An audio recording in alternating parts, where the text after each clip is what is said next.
Ketika kita berbicara tentang sejarah awal Islam, nama-nama seperti Abu Bakar, Umar, Ali, dan Khalid bin Walid seringkali menjadi sorotan. Tapi, bagaimana dengan para wanita? Dalam bayang-bayang sejarah tersembunyi, kisah-kisah luar biasa tentang perempuan yang berperan besar dalam membentuk peradaban Islam, namun namanya jarang disebut. Di video ini, kita akan mengungkap kisah-kisah wanita berani, cerdas, dan penuh pengorbanan di awal Islam. Bukan hanya sebagai istri atau ibu, tapi sebagai pejuang, guru, dan pemimpin pemikiran. Inilah sejarah yang tak tercatat di buku pelajaran biasa, dan hari ini saatnya kisah mereka didengar.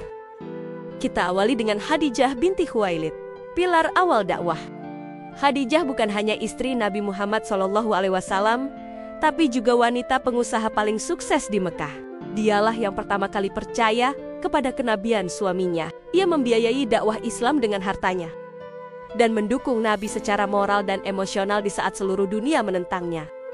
Tanpa Khadijah, mungkin perjalanan Islam tidak semulus yang kita bayangkan. Tapi berapa sering nama Khadijah disebut dalam pembahasan sejarah ekonomi atau kepemimpinan perempuan.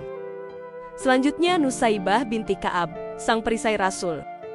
Di medan perang Uhud, saat banyak laki-laki mundur, justru Nusaibah maju ke barisan depan. Ia membawa pedang dan perisai dan berdiri membela Rasulullah SAW dengan tubuhnya. Ia mengalami banyak luka, namun tak mundur. Nusaibah adalah lambang keberanian sejati dan membuktikan bahwa jihad bukan hanya tentang senjata, tapi juga pengorbanan tanpa pamrih.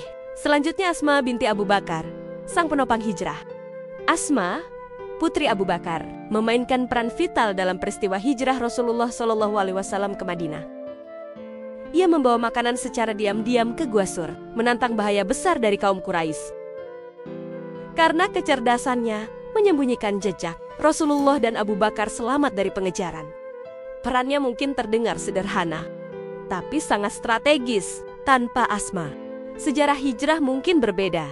Selanjutnya Aisyah binti Abu Bakar, cendekiawan Islam awal. Aisyah bukan hanya istri Rasulullah, tapi juga salah satu perawi hadis terbesar dan pengajar hukum Islam di zamannya. Setelah wafatnya Nabi, Aisyah menjadi rujukan utama para sahabat dan tabi'in dalam berbagai masalah fikih. Peran Aisyah menunjukkan bahwa perempuan bukan hanya pelaku pasif, tapi juga pemimpin intelektual di awal Islam. Refleksi dan hikmah. Mengapa kisah ini penting? Kisah-kisah ini bukan hanya potongan sejarah, tapi cermin kekuatan keteguhan dan peran nyata perempuan dalam membangun peradaban Islam. Sejarah tak boleh hanya dikuasai satu sisi. Perempuan punya tempat dalam panggung sejarah, dan hari ini kita belajar bahwa peran mereka tak kalah besar dibanding siapapun. Jika kamu terinspirasi oleh kisah-kisah ini, jangan lupa like, share, dan subscribe channel kami. Lalu tulis di komentar, siapa tokoh perempuan Islam yang paling menginspirasi kamu? Nantikan juga episode selanjutnya tentang kisah-kisah wanita hebat dalam sejarah Islam lainnya. Sampai jumpa di video berikutnya. Wassalamualaikum warahmatullahi wabarakatuh.